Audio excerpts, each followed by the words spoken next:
Contando el cuento con Ángel Guzmán. Estamos en Contando el cuento. Mi nombre es Ángel Guzmán. Me encuentro aquí en la Facultad de Filosofía con el violinista, el maestro Adrián Justus. Maestro, ¿cómo estás? Hola, ¿qué tal? Un gusto estar con usted. Bienvenido a Querétaro. Muchas gracias, un placer. Antes de que nos diga quién es usted y qué es lo que toca, díganos, por favor, bueno, tengo una curiosidad. ¿Justus de dónde viene? Bueno, Justus viene desde hace muy lejos, en la época de los romanos. Por ser justicia, ¿no? O sea, supuestamente de la palabra, claro. Es una traducción del hebreo al latín. Al latín. Sí. ¿Y su familia? Y después ellos en vez de los tomaron prisioneros, los llevaron y les preguntaron, bueno, ¿tú quieres ser gladiador o trabajar en la armada romana? Y mi abuelo les dijo que era un gran general. Claro. Bueno, perdieron la guerra, pero lo tomaron. Entonces decidió trabajar para ellos y que le dieran una tierra. Entonces le dieron una tierra ahí en Hungría. Pasaron 2 años, llegó Hitler y ya se fueron de ahí. Claro. ¿Usted nació O sea, ¿Usted nació en México? Yo nací en México. Ajá. Sí. Yo soy más mexicano que el mole, que el mole húngaro. Órale. Qué bien, maestro. Que el mole de goulash. Maestro, en una forma general, ¿cómo llega la música de particular al violín? ¿La música en particular al violín? Sí, digamos, ¿por qué la música escoge un niño pequeño de 6, 7 años? Bueno, a mí me interesaba mucho el violín desde los 6 o 7, que mi papá tocaba. Viene de influencia de su padre. Sí, sí, bueno, el de amateur, y ahora él empezó a dar clases, ahora yo le estoy dando clases a él, así es la vida. Claro. Pero bueno, no es que uno simplemente tiene deseo porque es uno muy curioso. Claro. Pero no es que uno vaya a querer ser músico en ese momento. Realmente fue en Japón cuando, a pesar del idioma, uno pudo,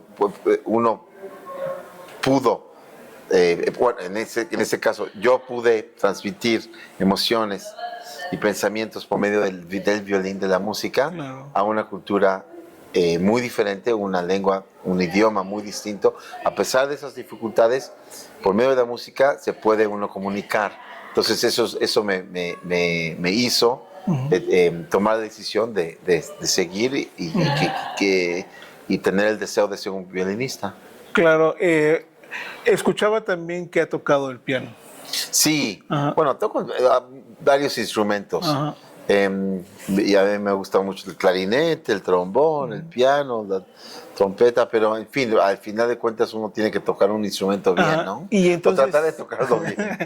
¿Qué fue lo que el violín le tocó a usted o qué parte de su personalidad se conecta con el violín? Pues realmente la energía, las vibraciones de la madera, muy cerca de uno. Claro. Uy, y estoy aquí con el micrófono. Y uno siente esas vibraciones y el repertorio es siempre como que muy expresivo. Maestro, hábleme un poquito de su formación como músico y como violinista, en donde empezó ya, bueno, dice que de su padre, y ya de forma profesional, ¿en qué escuelas ha estado? Yo empecé con mi papá y después empezamos a tomar clase con el maestro Vasca en la Ciudad de México. El maestro falleció y me integré a la Academia Yuriko Kuronuma, que está en Coyoacán. Bueno, estaba en Coyoacán. Varios años estuve allá en esa academia y me fui a Estados Unidos a estudiar a Eastman School con Sweet Zeitlin. Hice mi licenciatura, después maestría con Pinchas Zuckerman en Manhattan School. Muchas veces cuando uno dice, bueno, es que es músico, pero realmente un músico profesional como usted ¿cuántos años tiene que estudiar para ya ser profesional? Bueno, yo realmente, o sea, profesional es cuando a uno le dice que le pagan, ¿no? Claro. Pero realmente uno nunca termina de estudiar. O sea, yo no siento que yo he dado todo lo que yo puedo dar. Yo sigo estudiando. Claro. Siempre hay técnicas y Siempre hay técnicas. hay que afinar los... Exacto, todo. Lo que va a tocar, ¿no? Uno siempre está en ese proceso. Claro, claro. De sus músicos o violinistas preferidos, ¿cuál pondría unos dos por adelante? Hay muchos tipos de estilos y muchas formas. Híjole, depende de qué repertorio. Sí. Pero yo siento que, por ejemplo, lo que nos regaló Fritz Kreisler, además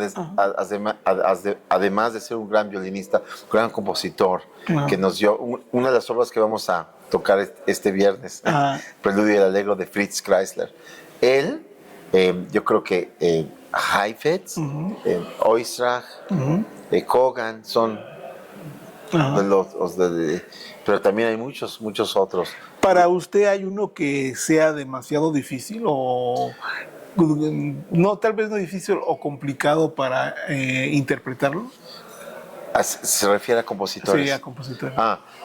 Bueno, cada compositor tiene si uno entiende el idioma, y no nada más es la música de violín, sino toda su obra. Claro. Si es sinfonía o ballet o música de cine o de teatro. O sea, no nada más hay que... No existe... O sea, si uno se pone a investigar, uno va a encontrar qué idioma, qué formas de expresión tiene ese compositor en específico. Claro. Digo, y hay que entrar como a la mente y a la vida del compositor para tratar de pues interpretarlo lo más fiel posible, ¿no? Sí, obviamente uno tiene que sentir esa época, ese personaje, sus vivencias, y eso a través de su música uno puede sentir eso. También escuchaba de su boca decir que el violín es uno de los instrumentos más antiguos, ¿no? Bueno, sí, el más antiguo yo creo que es la voz humana, y después la percusión, la flauta, y el violín puede ser desde 5.000, 7.000 años, pero no el violín que conocemos, sino una... Sí, fue evolucionando, ¿no? Sí. Y por ejemplo, ha habido una época donde el violín ha alcanzado, pues, digamos, una época de oro. Yo creo que sigue en oro el violín, pero sí, o sea, fue gradual de la época barroca, desde la época barroca hasta ahora. Hasta ahora. ¿Y compositores contemporáneos? Normalmente escuchamos a los antiguos, ¿no? Pero... Acabo yo de tocar una obra muy buena, muy extraordinaria, que se llama Fe, que se llama Emuná, de Daniel Kopediovich. La semana pasada lo tocamos. Entonces hay muy buenos compositores hoy que están haciendo obras. Yo tuve también el privilegio de tocar muchas obras de compositores mexicanos. Claro. Revueltas y Carrillo. Y fantásticos. Claro. Maestro, aparte de, ahorita vamos a hablar del concierto que va a tener en estos días, pero ¿qué lo une usted a la ciudad de Querétaro? ¿Qué lo identifica? Sé que ha venido varias veces. Sí, he tenido el privilegio de estar aquí. Siempre es un placer. Tiene algo, no sé, algo muy... A veces son las cuestiones, uno no sabe exactamente por qué, pero la cuestión humana, la cuestión cultural, la arquitectura, la belleza de las personas, de la gente, del ambiente, es muy especial. Y sé que ahorita en el fin de semana, bueno, el viernes precisamente, mayo 30, va a tocar con la Orquesta de Cámara de la UAS. Así es. ¿Nos podía hablar un poquito de esta parte? ¿Qué es lo que van a tocar y en dónde? Sí, vamos a tocar las 4 estaciones y hablando de Fritz Kreisler, bueno, las 4 estaciones de Vivaldi, y la 5ª estación sería el Preludio Allegro de Fritz Kreisler, claro, que escribió en un estilo como si fuera barroco. Claro. Obviamente es música romántica, pero es un estilo barroco, de Nardini. Ajá. Entonces eso es lo que vamos a presentar en el Auditorio Francisco Muñoz, En el que CEART. está en el CEART a las 20 horas, el 30 de mayo, el viernes. Y que están todos invitados. Todos ¿no? invitados. Es entrada gratuita, ¿verdad? Entrada gratuitamente. Ah, sí. Maestro, en este momento de su vida, ¿toca en alguna orquesta? No estoy seguro si es gratuita, la verdad es que bueno, pero sí, creo que es gratuita. Ok. En esta etapa de su vida, ¿toca en alguna orquesta, en algún orquesta de cámara, da clases? ¿Qué etapa está viviendo ahorita? En ese momento doy clases en el Conservatorio Nacional. Ajá. Me invita a una orquesta y me despiden. Después voy a otra orquesta y me despiden. Y me voy a otra orquesta y me despiden. Hasta que me inviten de nuevo y me despiden. Entonces, solista. Entonces, ¿a dónde? todo el tiempo me están invitando y despidiendo esa semana. En esas invitaciones, ¿hasta dónde ha llegado? ¿Con quién ha tocado? He tenido la fortuna de tocar en muchas partes del mundo. Por ejemplo, ¿alguna que le haya llamado más la atención? Pues acabo de regresar de Japón, donde tuvimos varios conciertos allá. He tocado con la Filarmónica de Tokio, con la Filarmónica de Londres, en Praga, en Israel, con varias orquestas. He tenido sí, la fortuna de que me estén invitando, aunque me despidan. Bueno, eso habla bien de usted, ¿no? Como músico, como violinista, ¿no?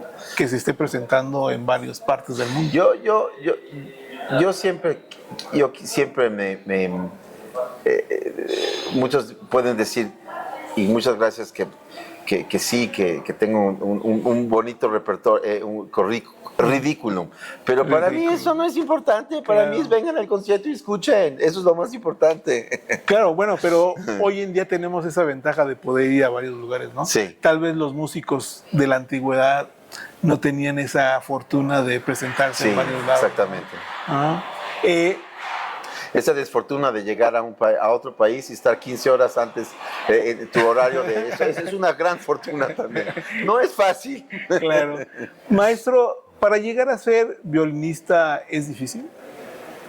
Yo le pregunto porque, bueno, yo no soy músico, ¿no? Es lo más fácil y sencillo. Toma uno el violín y toca. Muy bien. ¿Es fácil para un joven decidirse? Bueno, en su caso fue a los 6 años, ¿no? Pero aquí, por ejemplo, en la universidad hay las carreras de música. Un joven ya 18, 20 años, ¿todavía es fácil que pueda ser un buen violinista? Puede ser un buen violinista, pero es mucho más fácil si empieza desde los 4 años. Desde los 4 años. Sí. Por la facilidad de que es niño, ¿no? Sí, uno crece con el instrumento. Claro. Y también el oído. Claro. Se agudiza, porque el violín hay que tener mucho oído para poder tocar afinado. Porque no sabemos dónde está la nota. Entonces hay que usar mucho oído para tener un bonito sonido también. Y todo eso, mientras más temprano, y no nada más el violín, sino escuchar música clásica, eso ayuda mucho. Y para un niño, bueno, como usted a sus 6 años, no era difícil ponerse aquí un instrumento y empezar a conocer las cuerdas. Bueno, a mí se me cayó varias veces el violín, lo rompí. Entonces, yo creo que todos tienen un poco de eso. Son violines muy pequeños. Claro. Entonces no es tan difícil, pero pues es cuestión de acostumbrarse. Sí, totalmente, sí. Maestro, una duda también que siempre la gente, bueno, en mi caso tengo, ¿por qué hay violines tan caros? Violines que hasta se subastan en millones de dólares. Yo creo que mi opinión es de que hay violines modernos muy, muy buenos y que tienen un precio muchísimo menor, ¿no? Pero tienen un valor histórico, es como para ponerse en un museo.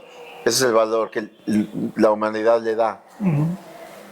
Desconozco o sea, no puedo decir yo otra razón más que Claro. esa, porque sí, algunos pueden sonar muy bien, pero no es de que no es por su sonido, sino porque es como una pintura de Rubens o de Velázquez o la Mona Lisa, pues no tiene precio y es por su valor histórico.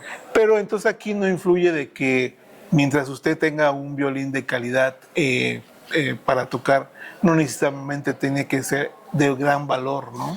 Para ser un buen violinista.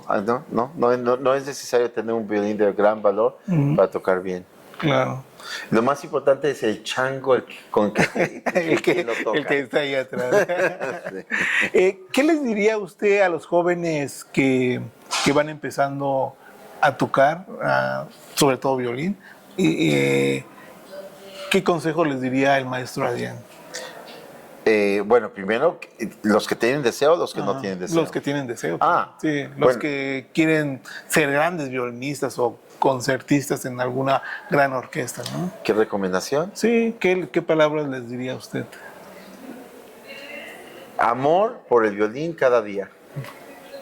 Que eso quiere decir estudiar escalas, estudios. Claro. Y es siempre escuchar que tenga un bonito sonido, buena afinación. Claro. Cada día. Claro.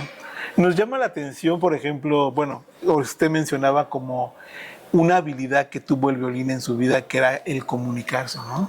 Pero realmente la música tiene, pues, otras habilidades, ¿no? De tocar los sentimientos, a veces hasta terapéuticas, ¿no? ¿El violín es muy cercano a la voz humana? Sí. El violín está hecho como si fuera una imitación o un desarrollo de la voz humana. Entonces por eso transmite todo y comunica sentimientos, o sea, sí comunica. Es ahí donde se hace el lazo, ¿no? Sí, todos los sentimientos, pensamientos y por medio de la voz humana. Claro. O sea, de tu voz por medio del violín. Claro. Recuerdo cuando Einstein, después de trabajar y de pensar, iba y tocaba su violín y se relajaba. Ahora sí era algo terapéutico para él, ¿no? Era una forma de quitarse el estrés, ¿no? ¿Para usted también es esa forma? Bueno, aparte de muchas otras. Cuando uno toca violín, uno está pensando en armonías, en melodías, y todo eso y todo tipo de reglas. Claro. de la música y además del baile y la matemática y la filosofía y la comunicación expresiva. Entonces todo eso pues, te da mucho, te enriquece. Claro. A veces no se habla de la parte difícil del músico, pero por ejemplo, ¿usted ha tenido alguna parte difícil con el violín en donde pueda decir, híjole, no puedo con esto, necesito espacio, necesito tiempo, o simplemente ha fluido en su vida el violín? Hay muchas veces, inclusive ahora, inclusive también el violín no puede, a veces no está en su punto. Entonces uno no puede transmitir lo que uno quiere y hay frustración. Claro que hay frustración. Es que a veces uno piensa que el músico vive... Uno ve lo que está, pero atrás es como un iceberg. Uno no ve todo, la formación, todo el estudio que uno tiene que hacer y la paciencia. Claro. Yo creo que lo más importante que también les puedo recomendar es ser pacientes, porque no hay otra en el violín, bueno, en cualquier disciplina realmente, especialmente en el violín, tener paciencia, decir, sí voy a lograr, igual y no hoy, igual y no mañana, igual y no en un año. Es como los vinos, o sea, tú plantas la vid y el siguiente día, ni el siguiente año, 7 años. Un proceso, ¿no? 7 años. Un proceso. O 10 años, una década, hasta que el vino tenga una particularidad muy especial y hay que preguntarle, no es, aquí estamos en Querétaro, no hay que irnos muy lejos, aquí hay un chorro de viñedos y si les preguntan, tardaron una década para que realmente sea el vino que conocemos hoy, porque en un año igual y sí hay uva, pero no es la calidad. No es la calidad. Entonces, pues también aquí, 10 años. O toda una vida, ¿no? Bueno, toda una vida siempre, ¿no? Pero por lo menos unos 7 años de estar estudiando diario, para que empiece a sonar decentemente. Así es. Maestro, ¿su vida familiar solamente fue su padre, bueno, el que lo inculcó a la música? ¿O también su madre, sus tíos? Bueno, mis tíos. Yo tuve una tía que era compositora y mi abuelo también tocaba violín. Entonces, mi mamá también tocaba piano. Entonces, es todo una formación. Aunque no eran músicos, no todos, pero y siempre me dieron mucho apoyo. Si nunca se ha preguntado en su mente si usted no hubiera tenido estas influencias musicales, ¿usted hubiera sido con otra vocación, con otra carrera? Seguro. Sí, pero qué bueno que así sucedieron las cosas. Claro, sí. Pues la vocación, ¿no? A fin de cuentas es lo que tenga influencia o no de familiares, siempre viene, ¿no? La vocación a cada uno, ¿no?